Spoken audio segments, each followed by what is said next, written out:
பிரியங்காவோட சார்ந்து யாராவது recommend letter கொடுத்தாக்கா உடனே அங்கே அப்ரூவல் ஆகிடுது. பிரியங்காவுக்கு அந்த அளவுக்கு வேல்யூ இருக்குது.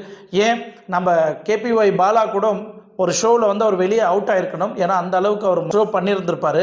ஆனால் பிரியங்கா இந்த பையன் நல்லா பண்ணுறான், இவனுக்கு ஒரு சான்ஸ் கொடுன்னு கேபிஒய் பாலாவுக்கு வாய்ப்பு கொடுத்ததே பிரியங்கா தான். அன்றைக்கி பிரியங்கா இல்லைன்னா இன்றைக்கி கேபிஒய் பாலா இந்த மாதிரி சோஷியல் சர்வீஸை பண்ணுறதுக்கு வாய்ப்பு இல்லை.